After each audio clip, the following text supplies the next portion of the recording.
অনুমান 1784-তে প্রদীপ জ্বলেছিল ঠাকুর পরিবারের এই ভদ্রাসনে।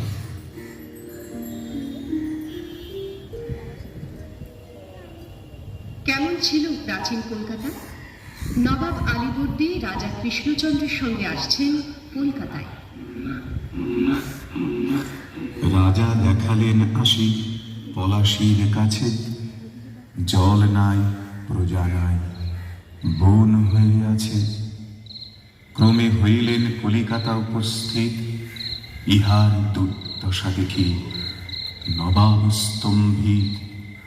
উত্তরে গঙ্গার ধারে মাত্র কয়জন, পূর্ব দক্ষিণ ভাগে শুধু বাদাবন।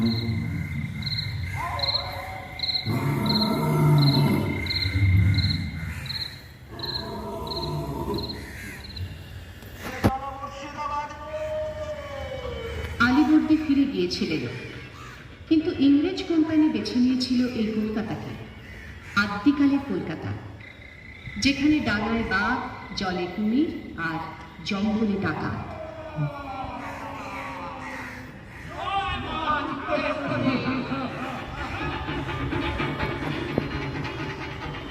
চিত্তেশ্বরী মন্দিরে নরবলি হতো।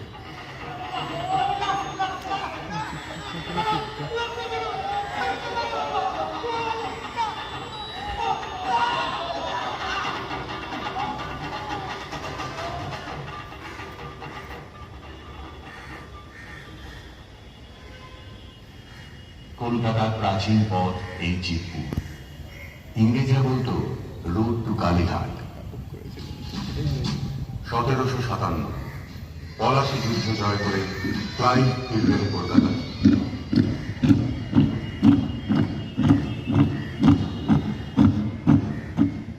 1765 east India company Bangla, Bihar, উড়িষ্যার দেওয়ানি লাভ করল।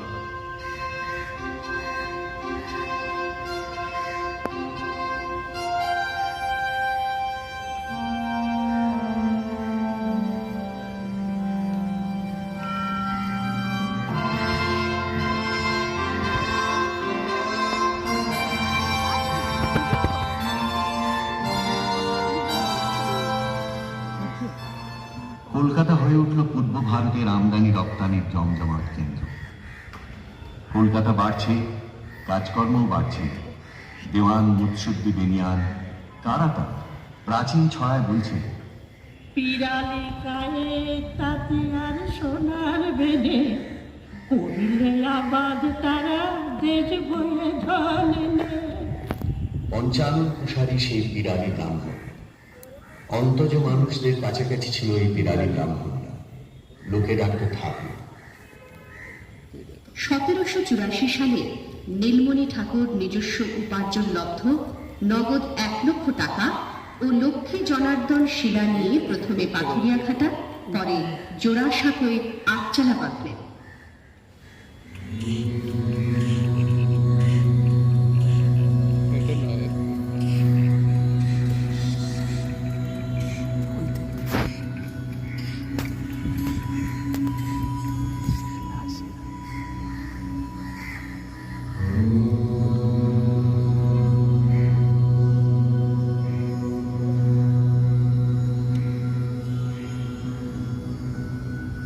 हरे मुरारे मधुकैत भारे गोपाल गोविंद मुकुंद शौर्य जजनीश नारायण कृष्ण विष्णु निराश। এই বাড়িতে জন্মগ্রহণ করলেন দ্বারকানাথ ঠাকুর।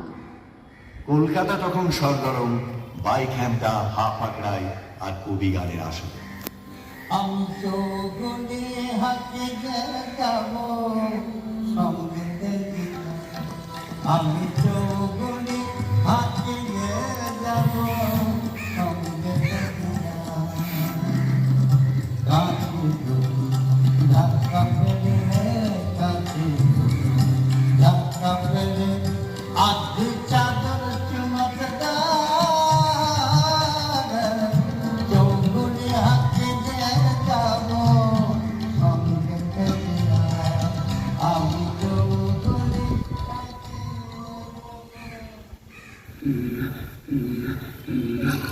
ভোরবেলা ঘেরাটোপ দেওয়া পালকিতে বাড়ির মেয়েরা চলেছেন গঙ্গা স্নান করতে। পালকির ভিতরে বসে থাকতেন তারা, পালকি শুদ্ধ ডোবানো হতো গঙ্গায়। এভাবেই হতো গঙ্গা স্নান।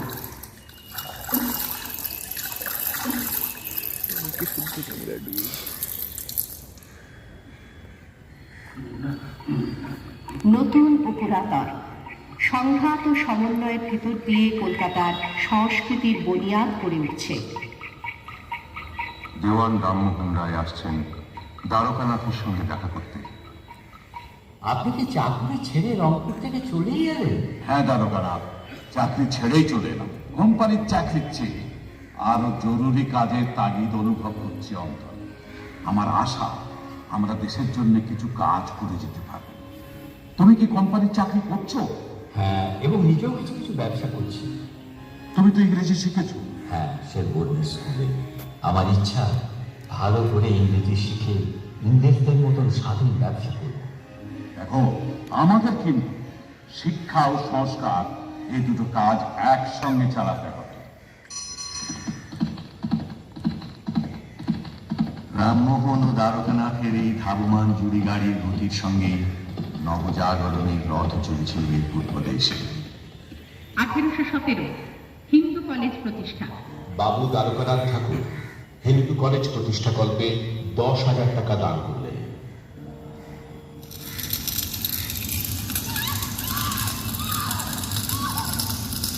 1829 সতীদাহ প্রথা রদ। 1833 দ্বারকানাথ রামমোহনের চেষ্টায় ইস্ট ইন্ডিয়া কোম্পানির 1/3 কারবারের অবসান। 1835 মেডিকেল কলেজ প্রতিষ্ঠা। পাশ্চাত্য প্রজ্ঞার চিকিৎসাবিদ্যা শিক্ষার জন্য দেশীয় ছাত্রদের উৎসাহিত করার উদ্দেশ্যে প্রিন্স দ্বারকানাথ 3 বছরের জন্য বাৎসরিক 2,000 টাকা দেবার প্রস্তাব করেন।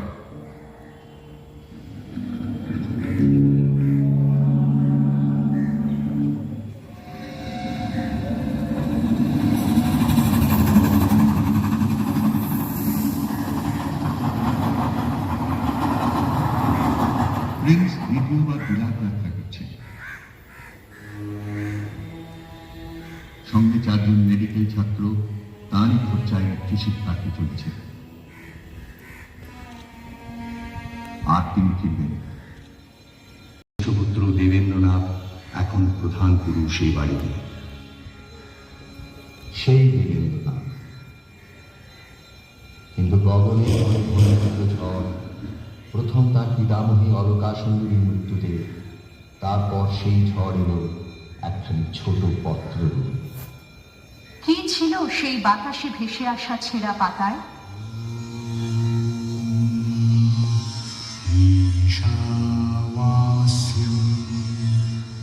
ইদং সর্বং ইয়ৎকিঞ্চ জগত্যাং জগৎ। এই বিশ্বের সবকিছুই পরমেশ্বরের দ্বারা আবৃত। ত্যাগের দ্বারা আত্মার পালন করো, কাহার ধনের লোভ করিও না। এক নতুন আলোতে উদ্ভাসিত হল দেবেন্দ্রনাথের জীবন।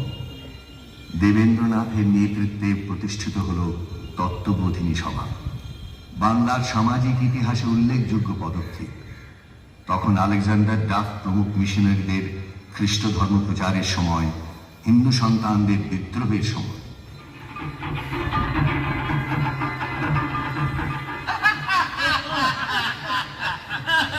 জেন্টলম্যান, এটা কাদের পুজো? ধর্মসভার কালী পুজো। ইউ মিন গুরুং সভা? কি We must wish to Goddess Kali. Good evening madam. এত বড় আস্পর্ধা? মা কালী কি ম্যাডাম? এই মণ্ডপ থেকে বার করে দাও এদের। দূর করে দাও।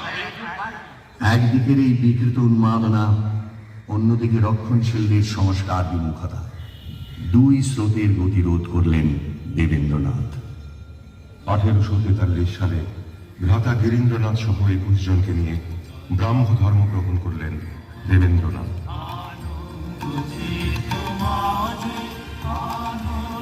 সর্বভা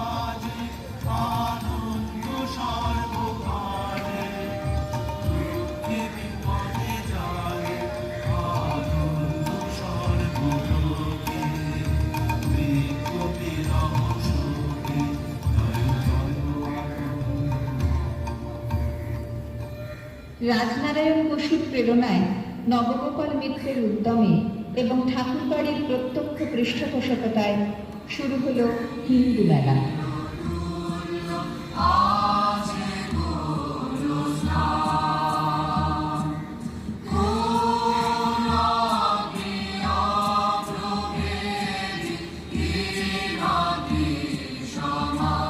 লক্ষ্মী এখন চঞ্চলা, কিন্তু সরস্বতীর বড় পুত্রদের তখন তিনি দান করেছেন দেশকে।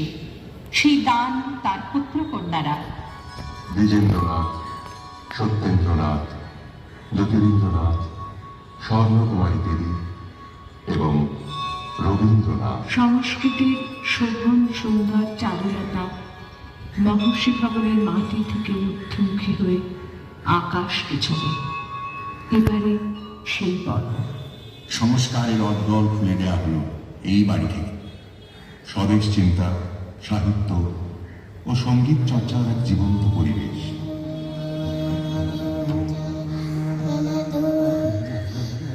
যদু ভট্টের কাছে গান শিখছেন বালক রবীন্দ্রনাথ।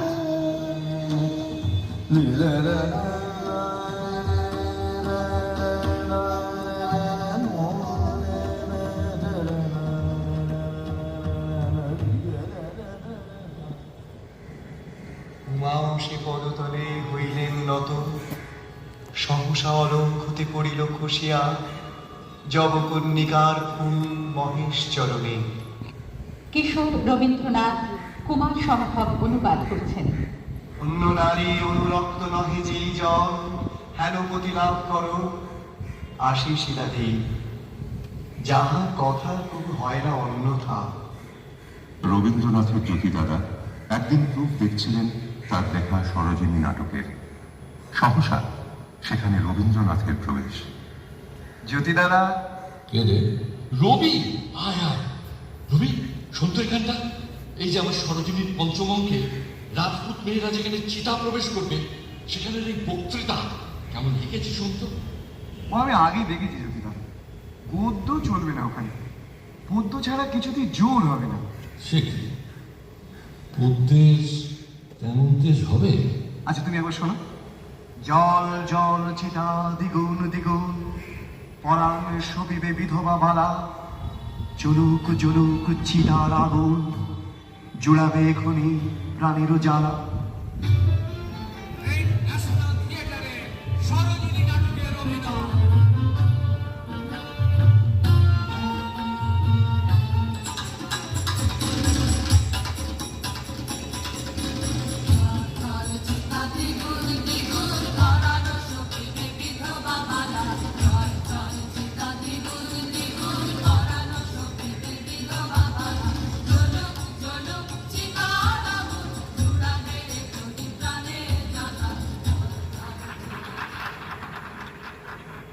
জ্ঞানাঙ্কুর আর্যদর্শন তত্ত্ববোধিনী বঙ্গদর্শনের পর রবীন্দ্রনাথের আত্মপ্রকাশের স্থায়ী আশ্রয় হল ভারতী পত্রিকা। এই পর্বে প্রথম বিলাত যাত্রা 1878-এ।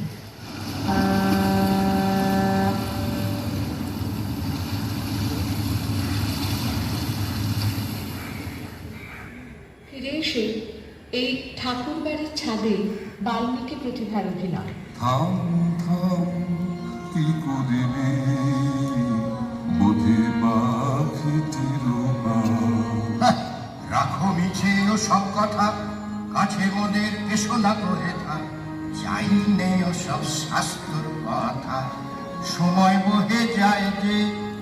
শোনো শোনো মিছে রোষ করো না।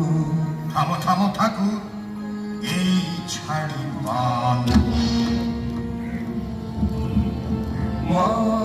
দর্শক হিসেবে ওই ছাদে উপস্থিত আছেন বঙ্কিমচন্দ্র, স্যার গুরুদাস বন্দ্যোপাধ্যায়, হরপ্রসাদ শাস্ত্রী, বিহারী রায়। এই আনন্দময় প্রেরণাতেই রবীন্দ্রনাথের যৌবনের কবিতাগুলি তখন ফুটে উঠছে। জাগিয়া উঠেছে প্রাণ, ওরে উথলে উঠেছে বাড়ি, ওরে প্রাণের বাসনা প্রাণের আবেগ রুধিয়া রাখিতে নারী। 1896 সালে কলকাতায় জাতীয় কংগ্রেসের অধিবেশন। কবি নিজের দেওয়া সুরে বঙ্কিমচন্দ্রের বন্দে মাতরম গাইলেন এই মহর্ষি ভবনের কক্ষে।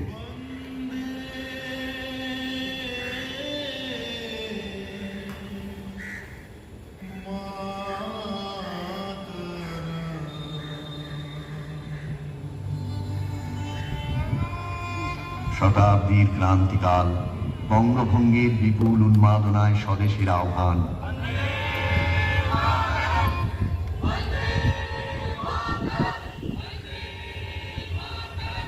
Partition of Bengal is a settled fact.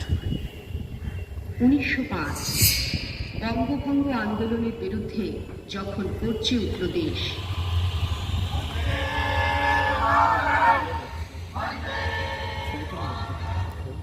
আমরা সেটল ফ্যাক্টকে আনসেটল করব। সেদিন এই বাড়ি থেকেই রবীন্দ্রনাথের নেতৃত্বে রাখি বন্ধন উৎসবের শোভাযাত্রা।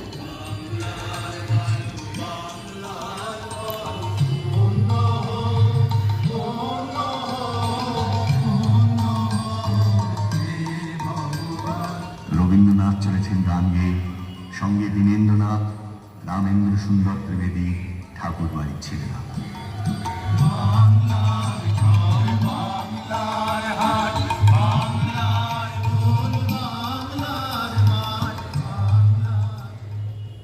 ঊনবিংশ শতাব্দী ও বিংশ শতাব্দীর সূচনায় নানা বিচিত্র ঘটনা ঘটেছে রবীন্দ্র জীবনে। একদিকে পর পর ব্যক্তিগত শোকের আঘাত, আবার আর একদিকে নিজের সৃষ্টির বাঁধ ভাঙা স্রোত। 1902 শেষ নিঃশ্বাস ত্যাগ করলেন কবি পত্নী মৃণালিনী দেবী।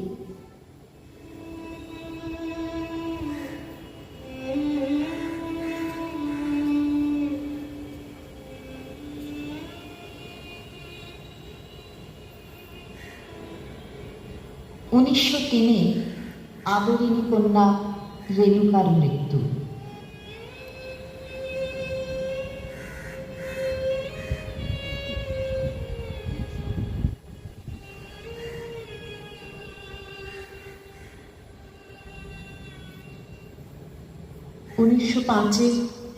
মহর্ষি ভবনের প্রাণ পুরুষ দেবেন্দ্রনাথের প্রয়াণ।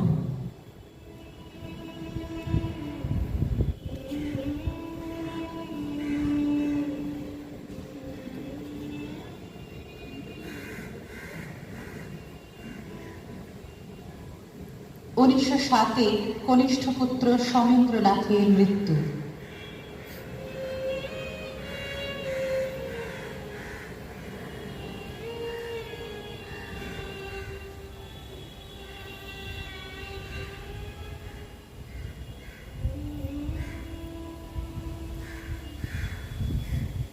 রবীন্দ্রনাথ এখন শান্তিনিকেতন বিদ্যালয়কে বিশ্বভারতীতে রূপান্তরের সাধনায় নিমগ্ন।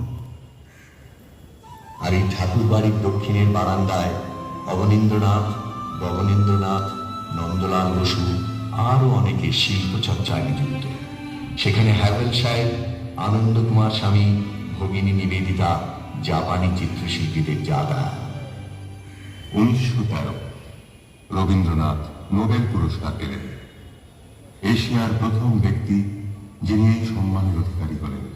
কবির বিশ্বজয় সূচনা হল। নোবেল পুরস্কারের সমস্ত টাকা এবং তার গ্রন্থস্বত্ব তিনি দান করলেন বিশ্বভারতী প্রতিষ্ঠার জন্য। 1915 সম্মান এলো রাজার কাছ থেকে। ব্রিটিশ সরকার নাইট উপাধিতে ভূষিত করলেন। 1917 এই বিচিত্রা ভবনে ডাকঘর নাটকের অভিনয় হলো। এইবার তোমরা সকলে স্থির হও। এলো এলো, ওর ঘুম এলো। আমি বালকের শিয়রের কাছে বসবো, ওর ঘুম আসছে।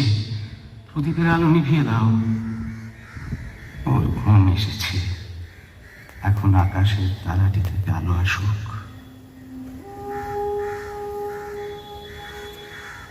অমল, অমল, ও ঘুমিয়ে পড়েছে।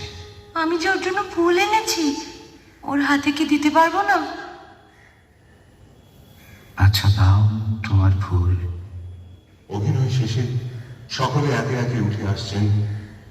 শুধু গান্ধীজি মুদ্রিত নেত্রে বসে আছেন নিস্তব্ধ। চোখে তার জল।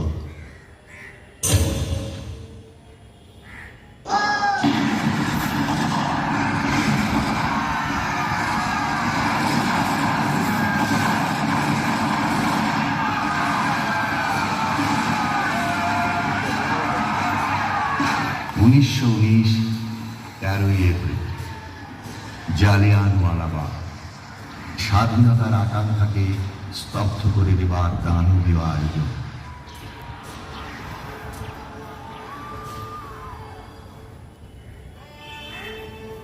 মনুষ্যত্বেরই চরম অবমাননায় স্তব্ধ হয়ে গেলেন কবি।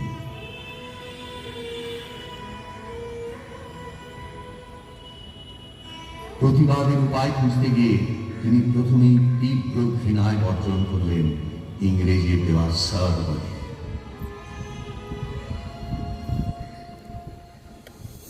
বারবার রাষ্ট্রনায়করা ছুটে এসেছেন কবির কাছে পরামর্শের জন্য। এসেছেন সুভাষচন্দ্র, জওহরলাল, মোহনদাস করমচাঁদ গান্ধী, যিনি গুরুদেব বলে ডাকলেন রবীন্দ্রনাথকে। আর রবীন্দ্রনাথ তাকে বললেন, যদি আলো না ধরে আলো না ধরে, যদি ঝড় বাদলে আধার রাতে দুয়ার দেয় কবে, তবে বাচ্চা নরে আপন বুকের পাঁজর জ্বালিয়ে নিয়ে একলা জ্বলরে। যদি লোকমান্য তিলক তাকে প্রেরণা দেন ভারতের দূত হয়ে বিদেশে যেতে। ভারতের কথা শোনালেন পৃথিবীকে, আর পৃথিবীর মানুষের নানা কীর্তি ও ধ্বংস দুই দেখলেন।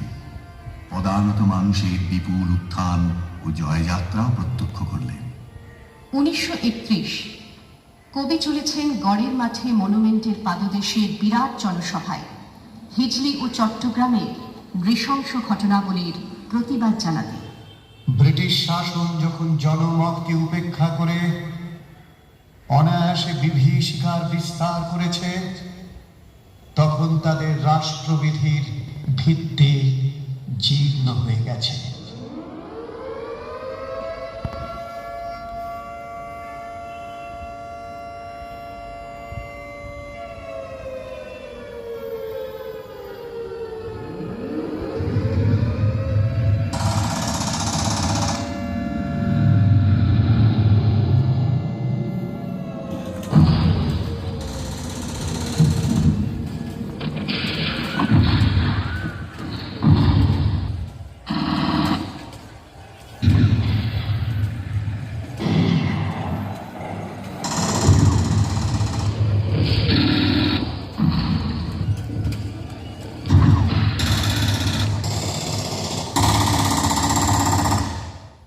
নাগিনীরা চারিদিকে ফেলিতেছে বিষাক্ত নিঃশ্বাস, শান্তির ললিত বাণী শোনাইতে ব্যর্থ পরিহাস। বিদায় নেবার আগে তাই ডাক দিয়ে যাই, দানবের সাথে যারা সংগ্রামের তরে প্রস্তুত হতেছে ঘরে ঘরে। শেষ জন্মদিনে উচ্চারণ করলেন মানুষের প্রতি বিশ্বাসের কথাও। মানুষের প্রতি বিশ্বাস হারানো পাপ, সে বিশ্বাস শেষ পর্যন্ত রক্ষা করব, এই কথা আজ বলে যাব।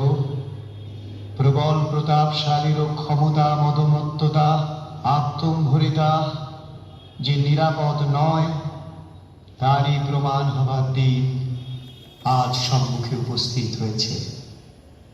1941 7 আগস্ট, 22 শ্রাবণ 1348।